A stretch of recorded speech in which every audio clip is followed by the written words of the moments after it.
ఒక ఎలుక ఓ రోజు ఒక వజ్రాన్ని మింగేసింది. వజ్రం యజమాని ఎలుకను చంపేవాని పిలిపించాడు. వాడు ఎలుకను చంపడానికి గదిలోకి వెళ్ళగానే అలాంటి ఎలుకలు చాలా గుంపుగా ఒకచోట కనిపించాయి. ఒక ఎలుక మాత్రం వాటికి దూరంగా దర్జాగా కూర్చొని ఉంది. ఎలుకలు పట్టేవాడు ఒంటరిగా కూర్చుని ఎలుకను ఒకే దెబ్బకు చంపేశాడు. అదే వజ్రాన్ని మింగిన ఎలుకని గుర్తుపట్టేశాడు. వ్యాపారి ఆశ్చర్యపోయాడు. అన్ని వందల ఎలుకల్లో సరిగా అదే ఎలుకని ఎలా గుర్తుపట్టామని అడిగాడు. అప్పుడు వాడు చెప్పిన సమాధానం, ఏముంది సార్, మూర్ఖులకు అనుకోకుండా ఐశ్వర్యం వస్తే కళ్ళు నెత్తికెక్కి ఎవరితో కలవకుండా గొప్పవాళ్ళమైనట్టు ఫోజులు కొడతారు. అలా ఫోజులు కొట్టే ఆ ఎలుక తన వారితో కలవకుండా దొరికిపోయింది సార్ అన్నాడు. నడమంత్రపు సిరి వస్తే మూర్ఖులకు పొగరు తలకెక్కి మా అంతటి వారు లేరని ఫీల్ అవుతుంటారు.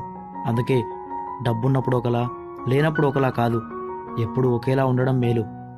జీవితంలో గుర్తుపెట్టుకోవాల్సిన కొన్ని విషయాలు: ప్రేమించే వారి దగ్గర నమ్మకంగా ఉండు, కోపంలో ఉన్నప్పుడు నిశ్శబ్దంగా ఉండు, అధికారంలో ఉన్నప్పుడు వినయంగా ఉండు, ధనికుడిలా ఉన్నప్పుడు సామాన్యుడిలా ఉండు, పేదవాడిగా ఉన్నప్పుడు నిజాయితీగా ఉండు.